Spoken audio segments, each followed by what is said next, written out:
आप लोग पढ़ रहे हैं सैलरी चैप्टर और उसमें आपके जो टॉपिक्स हैं वो कंप्लीट हो चुके हैं। कल भी मैंने वीडियो में आपको एक न्यूमेरिकल सॉल्व करना बताया था कि किस तरीके से 20 मार्क्स का क्वेश्चन सॉल्व किया जाएगा, जिसमें मैक्सिमम पॉइंट कवर करेंगे। तो आज हम एक और क्वेश्चन देखते हैं जिसमें हमारे डिफरेंट पॉइंट्स आएंगे, उनको किस तरीके से सॉल्व किया जाएगा।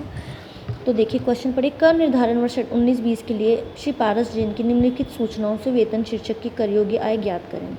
उन्होंने 1 अगस्त 2005 को पी लिमिटेड में नियुक्ति प्राप्त की एवं 15 लाख रुपए प्रतिमाह मूल वेतन और 5,000 रुपये प्रतिमाह महंगाई भत्ता मिलता है।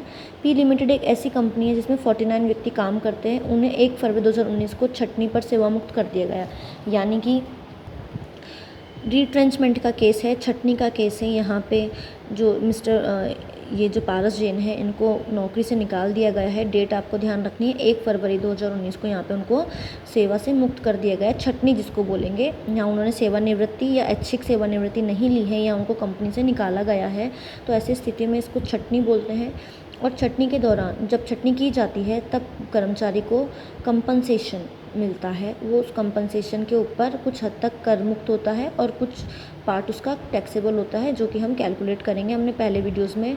इस क्वेश्चन में जितने भी पॉइंट आएंगे उन सब पॉइंट को किस तरीके से सॉल्व किया जाएगा, किस तरीके से उसमें कर छूट की सीमा निकाली जाएगी, वो हम पहले ही देख चुके हैं।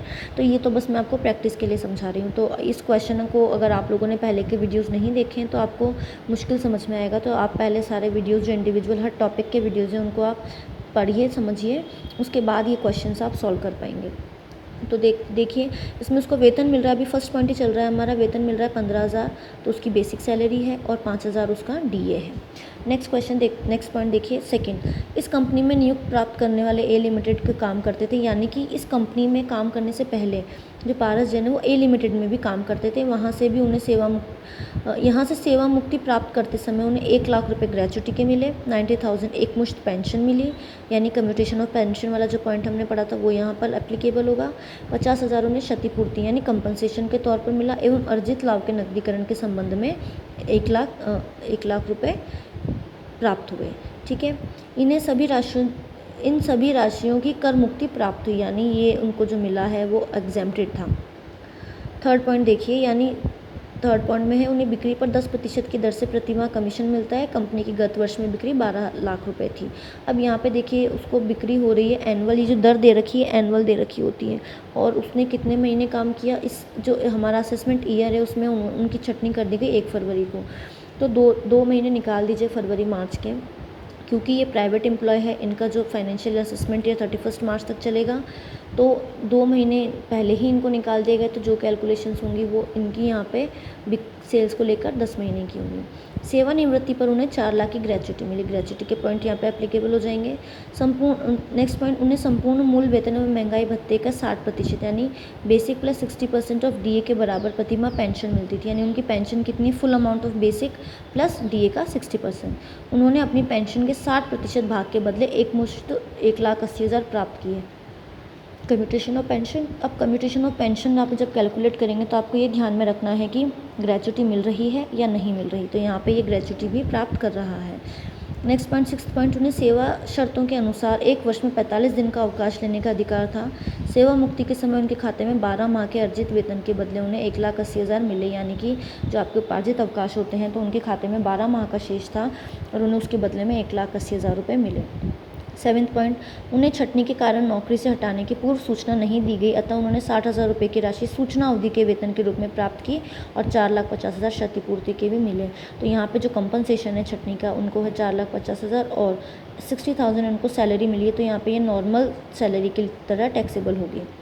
8th पॉइंट, उन्हें नियोक्ता ने नवंबर 2018 में यात्रा सहायता के रूप में डीलक्स श्रेणी के विमान में की गई यात्रा के टिकट के 50,000 प्रदान किए गए। इस यात्रा में उनके साथ उनकी पत्नी, पूर्णतः आश्रित बहन एवं भतीजे ने भी यात्रा की। अब देखिए यहाँ पे पत्नी तो परिवार में शामिल होगी, आश्रित भाई बहन भी शामिल होते हैं, लेकिन जो भतीजा है इसकी यात्रा यहाँ पे शामिल नहीं होगी।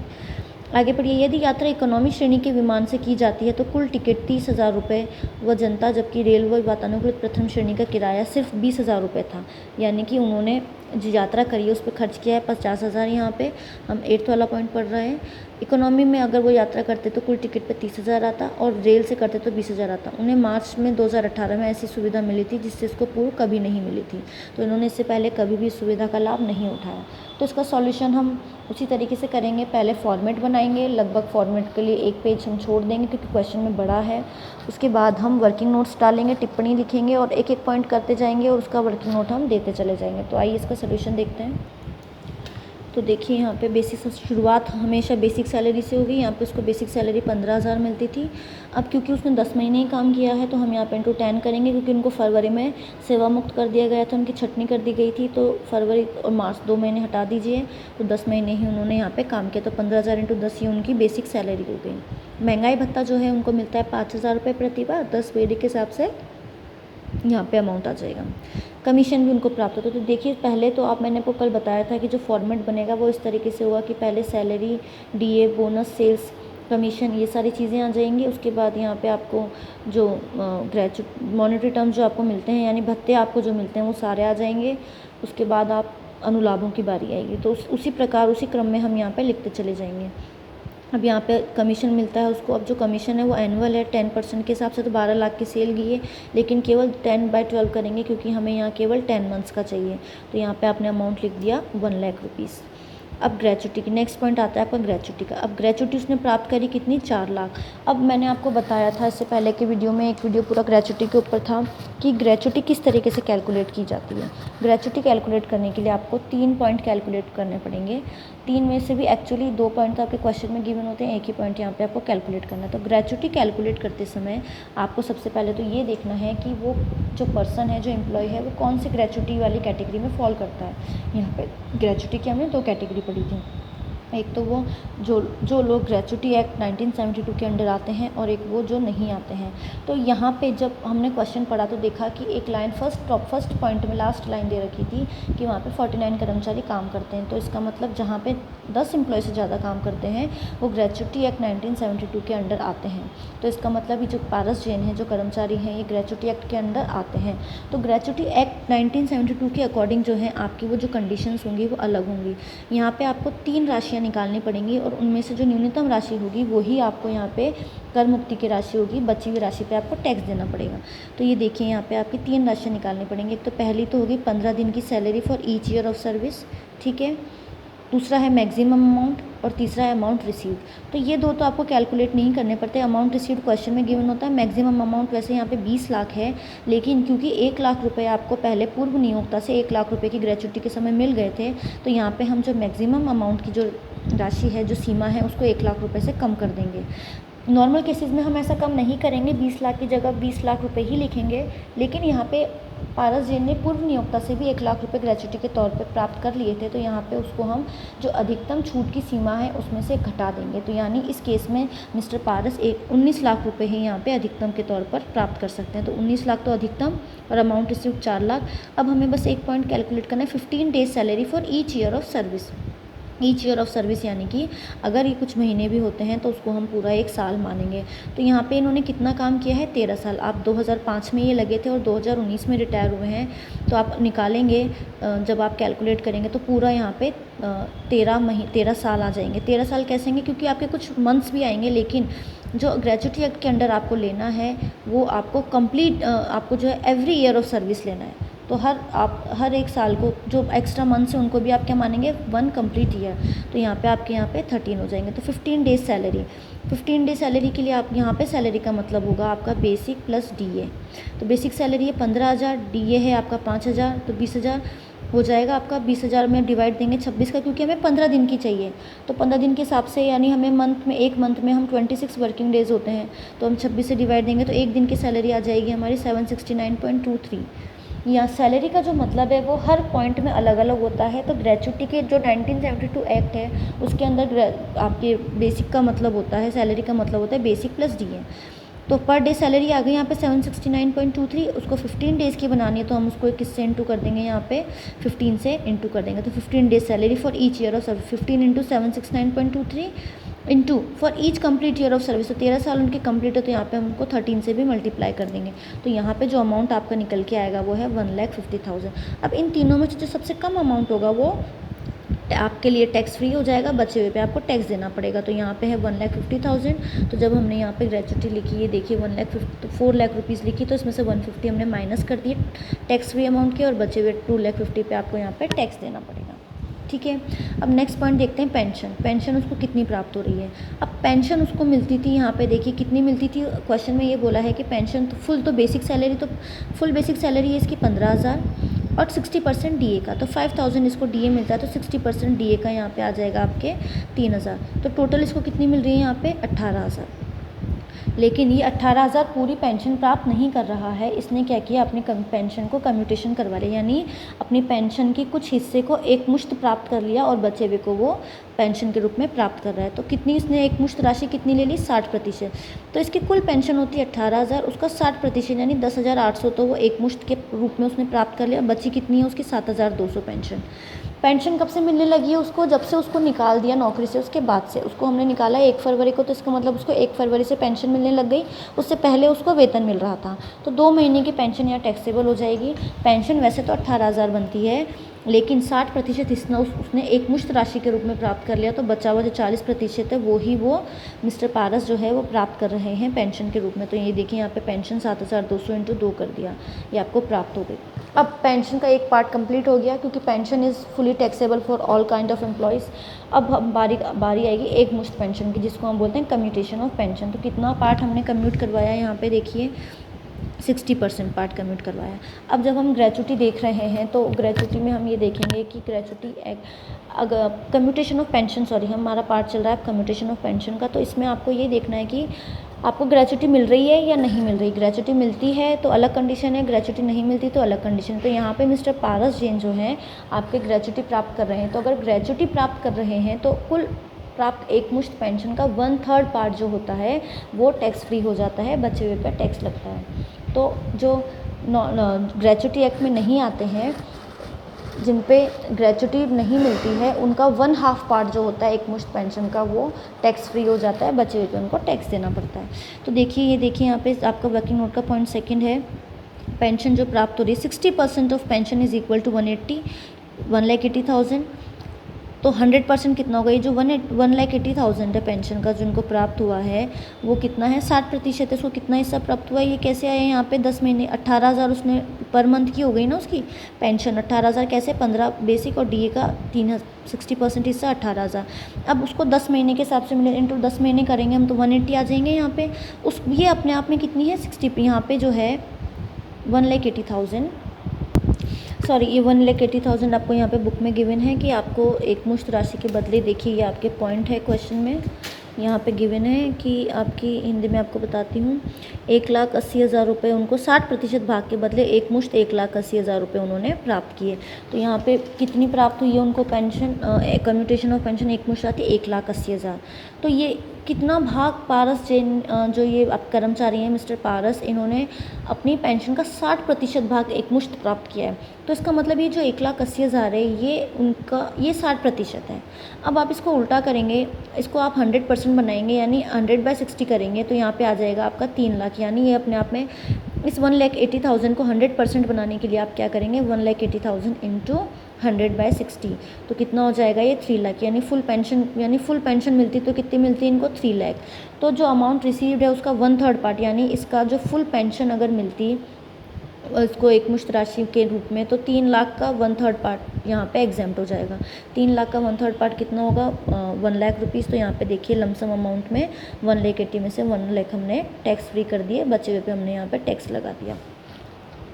नेक्स्ट पॉइंट है यहाँ पे एनकैशमेंट ऑफ अर्नड लीव, यानी उपार्जित अवकाश। यानी कि ये वो अवकाश हैं जो कर्मचारी अगर नहीं लेता है तो उसके खाते में जुड़ते चले जाते हैं, और रिटायरमेंट के समय इन अवकाशों के बदले में उन्हें एक अवकाश के बदले में 1 दिन का वेतन उनको मिल जाता है। तो इसके लिए आपको ये देखना पड़ेगा कि ये कितने ऐसी अवकाशों के लिए ये एंटाइटल है, यानी इनको कितनी अवकाश मिलनी चाहिए, उसमें से इन्होंने कितनी ली और कितनी इनके खाते में बच गई, पहले तो आपको ये देखना पड़ेगा। तो ये वर्किंग नोट में देखिए यहाँ पे आपको एनकेशमेंट अर्नड लीव पीरियड जो है वो यहाँ पे ये देखिए। सबसे पहले तो हम ये देखेंगे इन्होंने कितने साल काम किया। सेम इसी तरीके से आपको क्वेश्चन में भी वर्किंग नोट के थ्रू अपनी कैलकुलेशन शो करके आनी है, ठीक है। तो उन्होंने 13 ईयर्स यहाँ पे काम किया है। इनको कितना मिलता है, जो मिलता है 13 साल के लिए 1.5 गुना।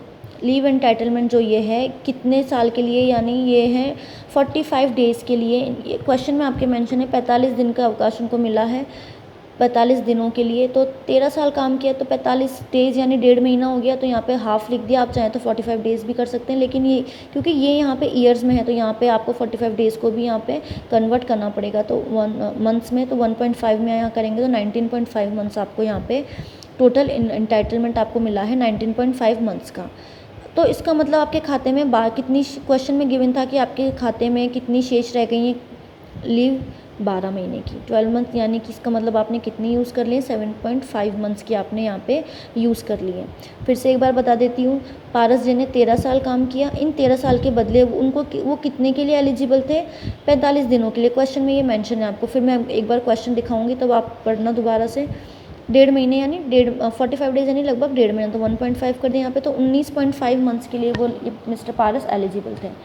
तो इसका मतलब उनके खाते में 12 शेष थी, मतलब 19.5 मंथ्स के लिए वो एलिजिबल थे, 12 उनके पास थे, मतलब उन्होंने कितनी खर्च कर दी, 7.5, 7.5 मंथ्स की लीव उन्होंने अपने खर्च कर दिए। ठीक है, अब 30 जो रूल यहाँ पे उनको तो दे रखा है 45 डेज़ के हिसाब से, लेकिन जो रूल है यहाँ पे लीव इनकैशमेंट का वो होता है 30 डेज़ का। यानी कि आप कोई भी कर्मचारी हो उनको कितने लीव की, वो कितने लीव के लिए एलिजिबल है, 45 डेज़ का ना हो के केवल 30 डेज़ का, क्योंकि कंपनी अपने अपने अकॉर्डिंग कोई सी भी कितने भी दिन की दे सकती है, लेकिन जो गवर्नमेंट ने फिक्स कर रखी है वो 30 डेज़ की कर रखी है इंटाइटलमेंट। तो 30 डेज़ के अकॉर्डिंग इन्होंने कितना काम किया, देखिए 13 मंथ्स टोटल हो गया इनका यहाँ पे, 30 डेज़ इंटाइटलमेंट के हिसाब से यहाँ पे आ गया। लीव अवेल कितनी करी उन्होंने, 7.5, तो कितनी बची, 5.5, यानी कि 7.5 वो यूज़ कर चुके हैं। वो कैसे यूज़ कर चुके हैं वो यहाँ पे अभी हमने निकाली, ये हमने निकाली टोटल कैलकुलेशन करी 45 डेज़ के अकॉर्डिंग, लेकिन ये अलाउ कितने के लिए, केवल 30 डेज़ के अकॉर्डिंग। तो सेम कैलकुलेशन हम यहाँ करेंगे तो हमें पता चलेगा 7.5 तो उन्होंने यूज़ कर ली है और बची कितनी उनके पास, तो 5.5। अब ये 30 डेज़ के अकॉर्डिंग यहाँ पे निकाली ना आपने, तो 30 डेज़ के अकॉर्डिंग आप यहाँ पे क्या कर देंगे, यहाँ पे 13 × 1 कर देंगे। जैसे आपने यहाँ 13 × 1.5 किया क्योंकि ये 45 डेज़ था। अब यहाँ पे आप क्या करेंगे, 13 × 1, क्योंकि यहाँ पे 30 डेज़ यानी 1 मंथ, कितने साल काम किया उन्होंने, 13 ईयर्स × 1, तो यहाँ पे 1.5 किया था तो यहाँ पे 1 करेंगे तो यहाँ 13 आ जाएगा। तो 13 में से 7.5 तो उन्होंने ले ली है, अब तो बची कितनी, 5.5। तो उनके खाते में यानी उनके नाम पे 5.5 मंथ्स की यहाँ पे लीव की बची हुई थी। तो अब देखिए आप किस तरीके से वो इनका अमाउंट कैलकुलेट करेंगे। तो कुछ इंस्टॉलमेंट्स, कुछ किस्तें, राशियाँ यहाँ पे निकालनी पड़ेंगी आपको, जैसे कि हम हर पॉइंट में अलग अलग टाइम पे कैलकुलेट करेंगे। उनमें से जो सबसे निम्न राशि होगी वो यहाँ पे छूट की राशि होगी, बचे हुए पे आपको टैक्स देना पड़ेगा। तो उसी तरीके से यहाँ पे 2-3 पॉइंट्स तो आपको कैलकुलेट नहीं करने हैं, क्योंकि फर्स्ट एक पॉइंट तो होता है ऑलवेज अमाउंट रिसीव, वो आ जाएगा, वो क्वेश्चन में गिवन होता है। एक होती है मैक्सिमम लिमिट, मैक्सिमम लिमिट भी अधिकतर पॉइंट्स में जो कि फिक्स होती है। तो यहाँ पे देखिए एक्चुअल अमाउंट रिसीव में कितना प्राप्त किया, 1,80,000। सेकंड पॉइंट आएगा आपका 10 मंथ की सैलरी, वो हम अभी कैलकुलेट करेंगे। मैक्सिमम पीरियड यहाँ पे 3 लाख।